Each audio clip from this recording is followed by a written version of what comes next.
Bismillahirrahmanirrahim. Assalamualaikum warahmatullahi wabarakatuh. Baik, puji syukur kehadirat Allah Subhanahu wa Ta'ala yang telah memberikan kesempatan kepada saya untuk kembali membuat video pembelajaran. Baik, kali ini pembelajaran tentang teknologi fermentasi. Itu temanya, judulnya adalah ransum komplit aromatik anti ngarit-ngarit klep ya, biar agak gaul sedikit lah ya. Oke, lanjut. Untuk awalan adalah ini mengenai tentang memang pakan ternak. Kita membahas tentang teknologi fermentasi itu tentu adalah sebagai pakan untuk ternak. Nah, ini awalan dulu bahwa pakan ternak itu terdiri dari seperti yang sudah kita ketahui, khususnya pakan ternak ruminansia itu adalah hijauan. Hijauan itu terbagi lagi ke dalam beberapa jenis ya, ada rumput dan juga ada leguminosa. Ada juga sebenarnya bisa ramban ya atau dedaunan. Ini rumputnya bisa rumput gajah, rumput raja, rumput Afrika, rumput lapang dan lain sebagainya. Ada banyak jenis-jenis rumput untuk ternak ruminansia. Lalu ada yang namanya leguminosa. Nah, leguminosa itu adalah sejenis kacang-kacangan. Ada leguminosa rambat dan ada leguminosa pohon ya. Leguminosa rambat itu seperti centrosema, lalu leguminosa pohon itu ada banyak seperti resede, indigofera, apalagi ya, ada petai Cina ya, atau yang biasa disebut dengan lamtor. Lalu ada kaliandra dan lain sebagainya, itu ada banyak ya untuk leguminosa. Nah, biasanya leguminosa itu adalah pakan sumber protein. Oke, selanjutnya selain dari hijauan, biasanya pakan untuk ruminansia itu ada dari bahan keringan atau yang biasa disebut sebagai bahan penyusun konsentrat. Nah, di sini diantaranya ada dedak ya, dedak, polar. Nah, itu sebagai sumber energinya, lalu sumber proteinnya dari keringan ini bisa ampas kelapa, bungkil kopra, terus bungkil kedelai, dan masih banyak lagi.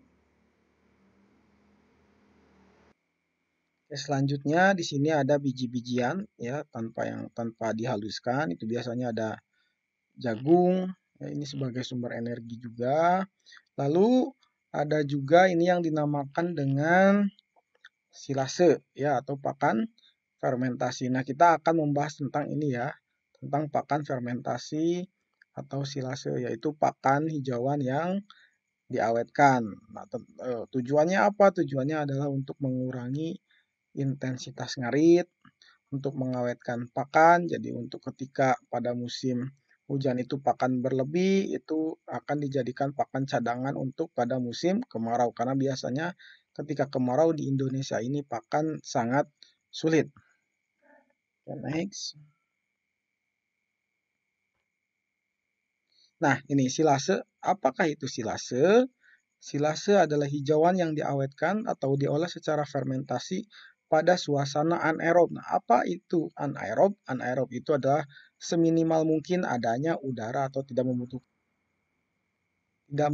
membutuhkan udara sebenarnya. Nanti yang kerja adalah mikroba anaerob. Lalu kelas ini tidak termasuk silase ikan, biji-bijian, umbi-umbian, dan akar-akaran. Nah, silase itu seperti yang kita ketahui masuk ke dalam kelas bahan pakan nomor 3 ya. Namun tidak termasuk silase ikan, biji-bijian, umbi-umbian, dan akar-akaran ini. Silasenya adalah silase hijauan ya, bisa rumput, bisa leguminosa, dan lain sebagainya.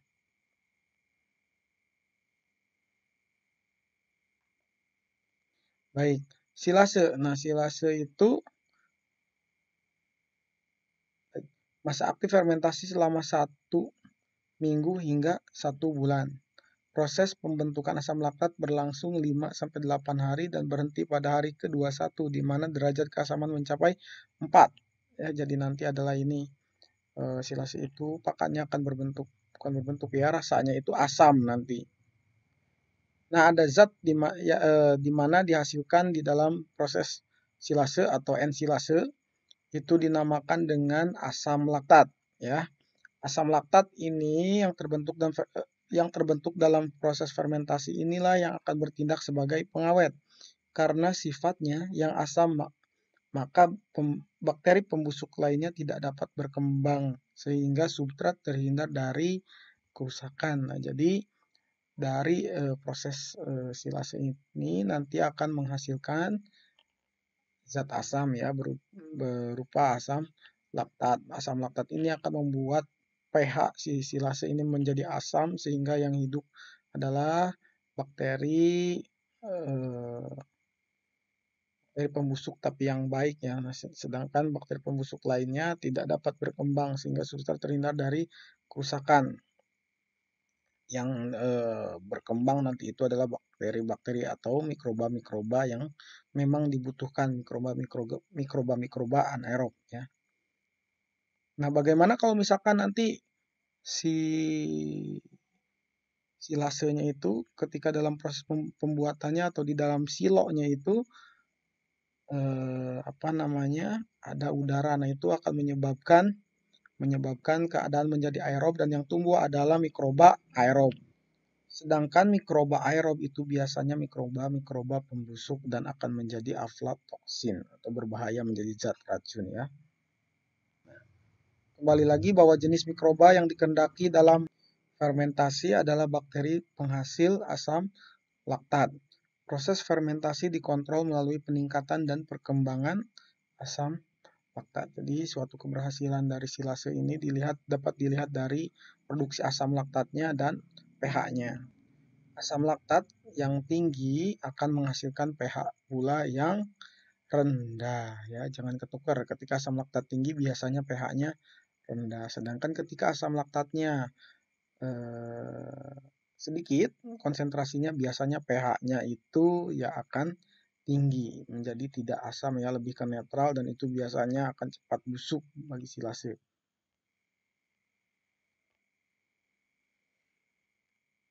Nah, ini fase-fasenya ya dari proses pembentukan silase atau pembuatan silase. Pertama ada fase aerob. Fase ini dimulai sejak hijauan memasuki silo. Pada fase ini berlangsung dua macam proses, yaitu proses respirasi dan proteolisis, yang disebabkan oleh adanya aktivitas enzim yang berada pada tanaman tersebut. Proses respirasi menguraikan gula-gula tanaman menjadi karbon dioksida dan air dengan menggunakan oksigen sehingga menghasilkan panas.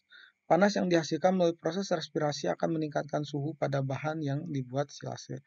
Hal ini dapat menyebabkan penurunan kadar bahan kering. Nah, ini menurut McDonald dan kawan-kawan tahun 91. Baik. Fase fermentasi ini fase kedua, bahwa fase fermentasi terjadi pada saat kondisi anaerob tercapai. Fase ini merupakan masa aktif pertumbuhan bakteri penghasil asam laktat. Bakteri tersebut akan memfermentasi gula menjadi asam laktat disertai produksi asam laktat, etanol, karbon dioksida, dan lain-lain.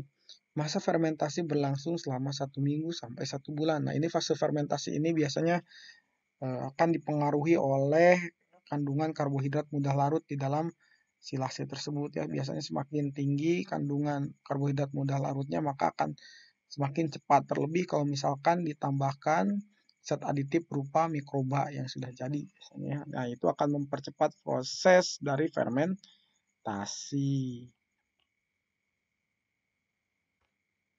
Selanjutnya, nah ini fase ketiga, fase stabil.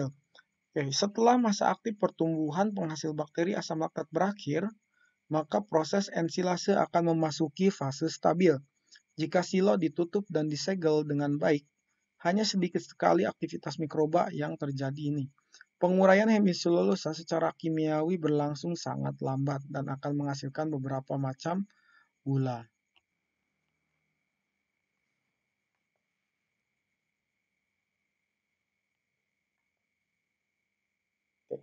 Kenapa membuat ransum komplit? Nah, pertama, karena memang produksi pakan pada musim kemarau itu sangat kurang.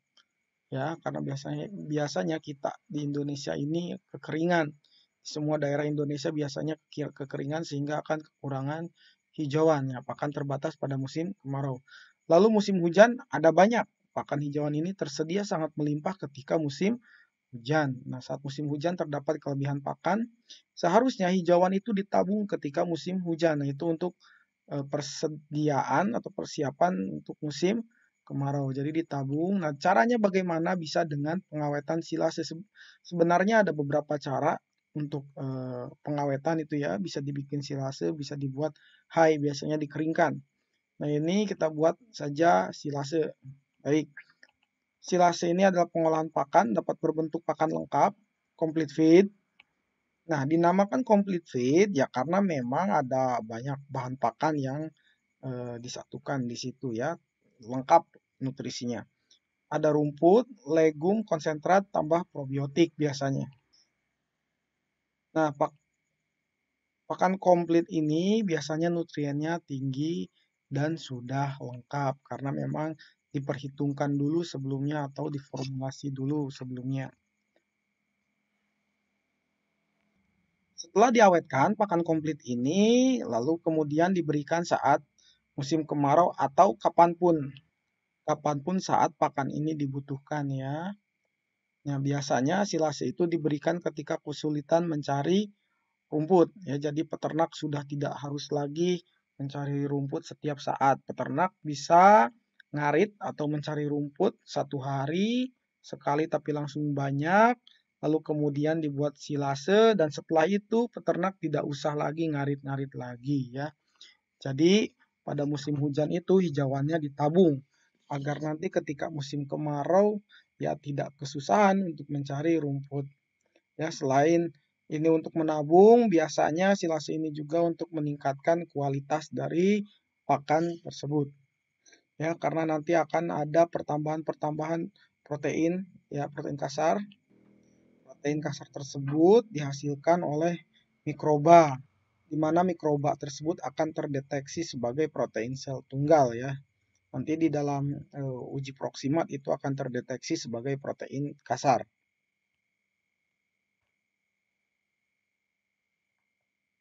Baik. Lah, membuatnya bagaimana? Oke, kita selanjutnya akan masuk ke dalam tata cara pembuatan silase. Pertama, di sini saya mengelompokkan dulu ya, ada 3 kelompok. Pertama ada hasil samping pertanian perkebunan, itu biasanya ada bonggol jagung, daun singkong, kulit kopi, dan lain sebagainya. Ini menyesuaikan saja di tempat masing-masing itu yang paling banyak apa ya, yang potensial di lingkungannya apa itu bisa digunakan. Lalu hasil samping agroindustri itu ada dedak, onggok, mungkil kopra, ampas tahu, tetes tebu atau molasses. Lalu ada sampah organik, biasanya limbah sayuran, limbah restoran ya ini limbah-limbah pasar, limbah-limbah restoran. Terus ada banyak lagi lah pokoknya yang bisa digunakan. Baik, dari ketiga ini lalu bisa diformulasikan, disatukan ya. Pertama A itu menggabungkan kelompok 1 dengan kelompok 2 yaitu hasil samping pertanian perkebunan dengan hasil samping agroindustri. Bonggol jagung, daun singkong, kulit kopi bisa disatukan dengan ditambahkan dengan dedak, onggok, mungkil kopra, ampas tahu, tetes. Lalu yang B itu 2 dan 3 hasil samping agroindustri kelompok ini disatukan dengan kelompok 3 sampah organik ada limbah sayuran, limbah restoran. Lalu yang C ini menggabungkan antara ketiganya. Maaf. Ya, menggabungkan antara ketiganya dan tidak lupa juga ini biasanya wajib harus ada sumber seratnya ya, bisa ini bonggol jagung, bisa daun singkong, kulit kopi ini sebagai sumber serat. Lalu kalau bisa itu ada hijauannya ya seperti rumputan agar kualitasnya bagus ya. Bisa kelobot jagung atau jerami jagung. Itu sangat baik untuk dijadikan pakan formulasi atau pakan komplit. Baik, dari gabungan-gabungan formulasi ini bisa ditambahkan bahan aditif. Ya, bahan aditifnya bisa berupa mikroba, vitamin, lalu oke, jangan lupa juga ini harus ditambahkan biasanya mineral ya, ada tambahan mineral. Oke, lalu ini bahan aditif ya, mikroba dan sebagainya, lalu di mixing, pencampuran dalam kondisi basah ya. Lalu silase itu dimasukkan ke dalam tong atau silo dan disimpan selama 1 sampai 3 minggu ini tergantung biasanya tergantung kandungan BTN atau karbohidrat mudah larut di dalam silase tersebut ya. Tong nantinya disimpan di dalam tong. Nah, itu tergantung kandungan dari bahan asam nitrogennya atau BTN-nya ya. Makin tinggi biasanya semakin cepat proses silasenya ya, atau ensilasenya itu semakin cepat. Nah, penyimpanan secara anaerob dilakukan pada suhu ruang ya, suhu ruangan 26 sampai 29 derajat Celcius ini yang disarankan dan tidak tembus cahaya. Nah, ketika ransum ini atau silase ransum komplit ini jadi, sebelum diberikan itu harus diangin-anginkan ya 0,5 sampai 1 jam. Jadi setengah jam hingga 1 jam sebelum diberikan kepada ternak. Karena di sini nanti untuk menghilangkan bau dari misal kalau ada bau amoniak dan lain sebagainya ini harus dihilangkan terlebih dahulu.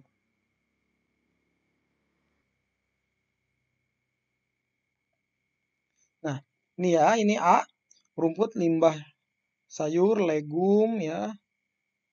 Harus diturunkan dulu kadar airnya atau diangin-anginkan. Biasanya kalau saya itu mengarit ya atau panen sekarang itu biasanya nanti dicopernya esok harinya atau misal pagi, sorenya baru dicoper. Harus diangin-anginkan dulu untuk menurunkan kadar air ya dan si selnya itu biar mati dulu. Karena ketika kalau misalkan segaran lalu dibuat silase itu nanti selnya akan masih berespirasi sehingga nanti akan membentuk karbon dioksida dan lain sebagainya di dalam silo ya sehingga akan mengurangi kualitas dari silasenya tersebut jadi tidak anaerob nantinya ya. Baik, ini rumput, limbah sayur, legum dicacah, dicoper. Lalu hasil coperan ditambahkan konsentrat sebanyak 30% ya, ini berdasarkan bahan kering. Dedak jagung, bisa dedak, bisa jagung, polar, kulit kopi, tepung, azola dan lain sebagainya. Lalu ditambahkan mineral, mineral ini biasanya 0,5 sampai 1% tambahkannya. Lalu ditambahkan probiotik 0,5% ya. Lalu diaduk. Hasil pengadukan ini hasilnya ya dimasukkan ke dalam silo plastik. Bisa dalam berbentuk plastik seperti ini, polietilen yang agak tebal ya, agak tebal, jangan yang tipis karena kalau tipis bisa sobek sehingga nanti ada udara masuk ke dalam. Nah, tapi paling disarankan, sangat disarankan itu menggunakan silo seperti ini ya. Menggunakan silo plastik tong seperti ini dan difermentasi selama 1 sampai 3 minggu. Lalu setelah 1 sampai 3 minggu, biasanya 3 minggu itu silo dibuka atau dipanen. Setelah dipanen itu diangin-anginkan dulu, biasanya dihamparkan di atas terpal ya atau misal di wadah-wadah bisa itu dihamparkan sehingga baunya tidak menyengat ya amoniaknya sudah menguap. Lalu kemudian diberikan kepada ternak. Nah, ini biasanya ada beberapa ternak yang harus adaptasi dulu terhadap silase dan ada beberapa ternak yang memang langsung bisa suka. Nah, kalau misal yang tidak suka itu jangan khawatir. Teman-teman di sini bisa nanti sedikit demi sedikit memberikannya ya. Harus dicampur dulu dengan hijauan, wajib harus dicampur dulu dengan hijauan, jangan murni dulu karena nanti akan kaget ya karena ini suasananya asam, pakannya asam. Kalau misalkan kebanyakan itu nanti akan menyebabkan asam di dalam lambung sehingga menyebabkan asidosis ya pada ternak. Jadi harus bertahap pemberiannya, jangan langsung. Nah, setelah ternak itu bisa beradaptasi dengan silase, lama-lama nanti dia bisa hanya makan silase tersebut. Ini biasanya untuk penggemukan ya atau pembesaran silase ini.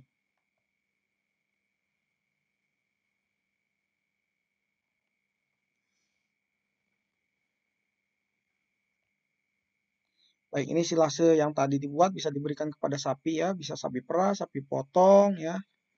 Ini lalu domba ya bisa ini ada domba Garut, lalu domba wol ya, bisa merino, bisa Texel, bisa juga untuk kambing ya. Ini biasanya semuanya suka dengan silase tersebut ya. Nah, ini bukan studi tapi tata cara pembuatan untuk di lapangan. Cara praktis dan cara mudahnya saya sudah menghitung ya kebutuhannya rumput dengan BK20 itu bisa dibuat atau dikumpulkan sebanyak 10 kg, lalu konsentratnya 1,5 kg, tepung azola atau lamtoro atau resede, tepungnya ya ini ya dalam keadaan kering 0,5 kg, molasses itu 0,3 kg, mineral itu 0,05 atau setengah ons, probiotiknya 1 tutup botol. Ini yang biasa saya buat ya. Hasilnya cukup memuaskan. Pertambahan bobot badan dari domba ya, karena saya menggunakannya domba priangan, ini bisa di atas 100 ya, 100 gram per hari.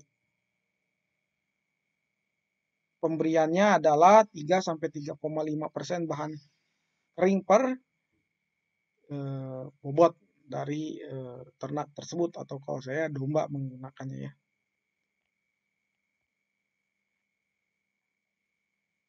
Nah, kualitas silase yang baik dan layak untuk menjadi pakan ternak, indikatornya ini penilaiannya ya dari wangi itu.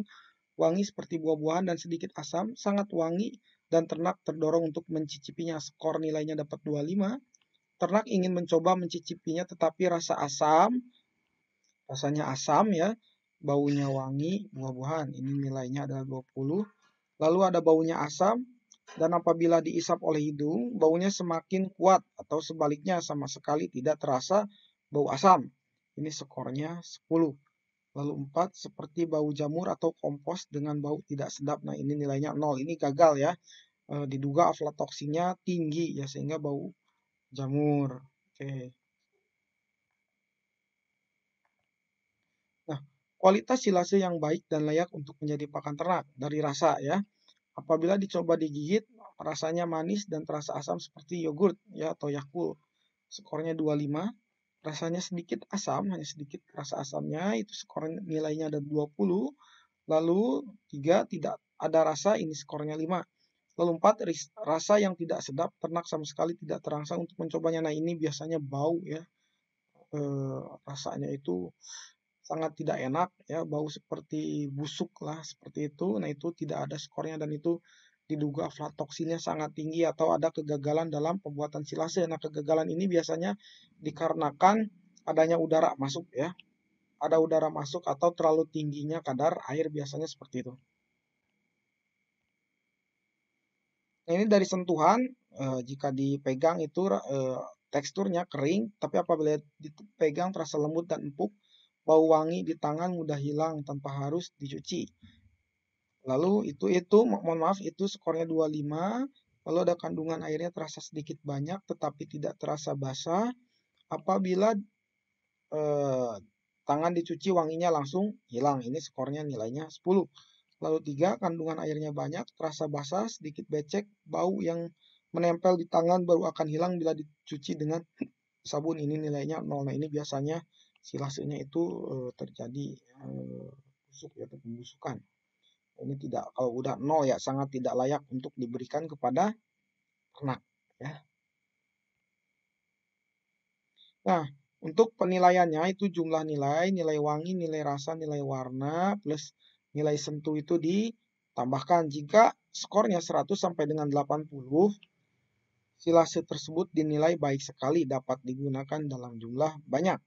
Jika 79 sampai dengan 60, silase tersebut nilainya baik, jangan diberikan terlalu banyak ya. Nah, jika 59 sampai dengan 40 cukup.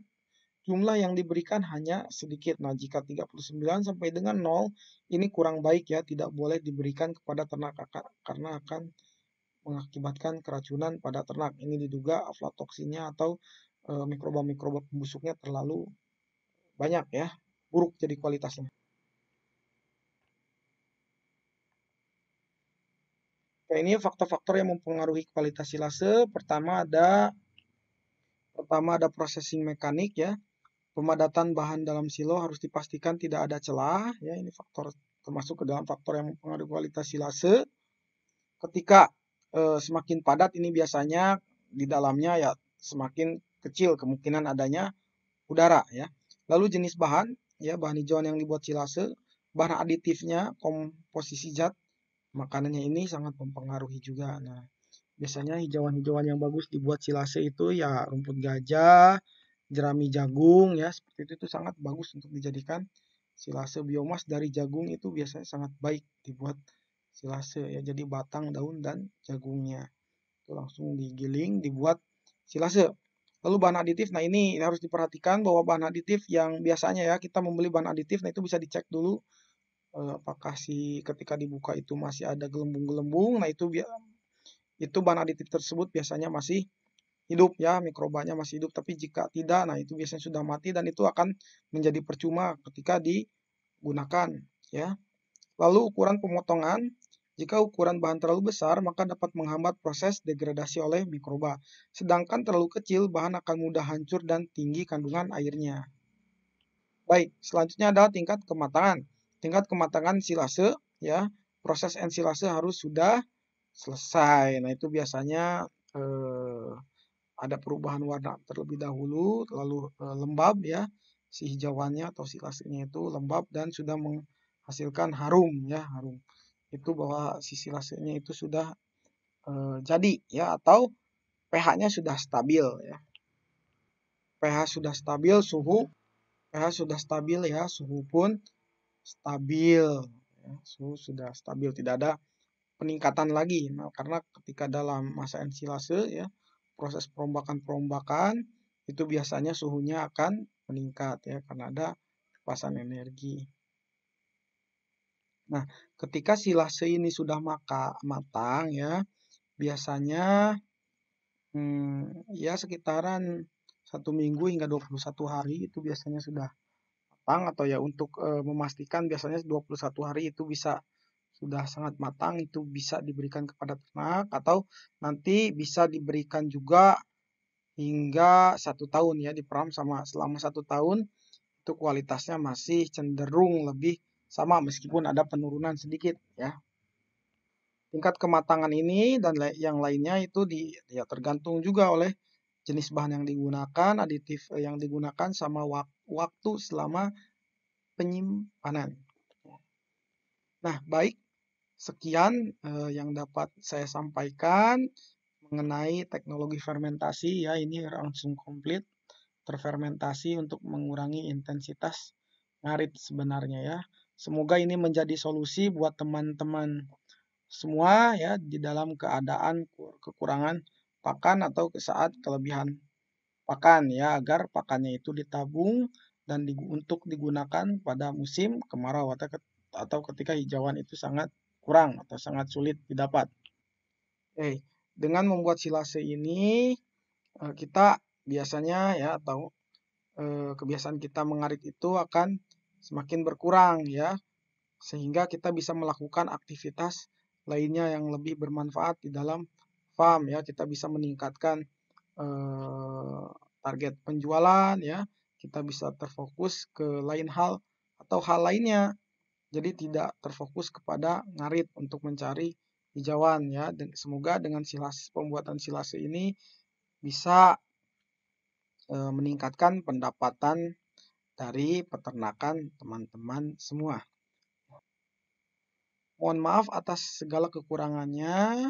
Saya akhiri, billahi taufik wal hidayah. Wassalamualaikum warahmatullahi wabarakatuh.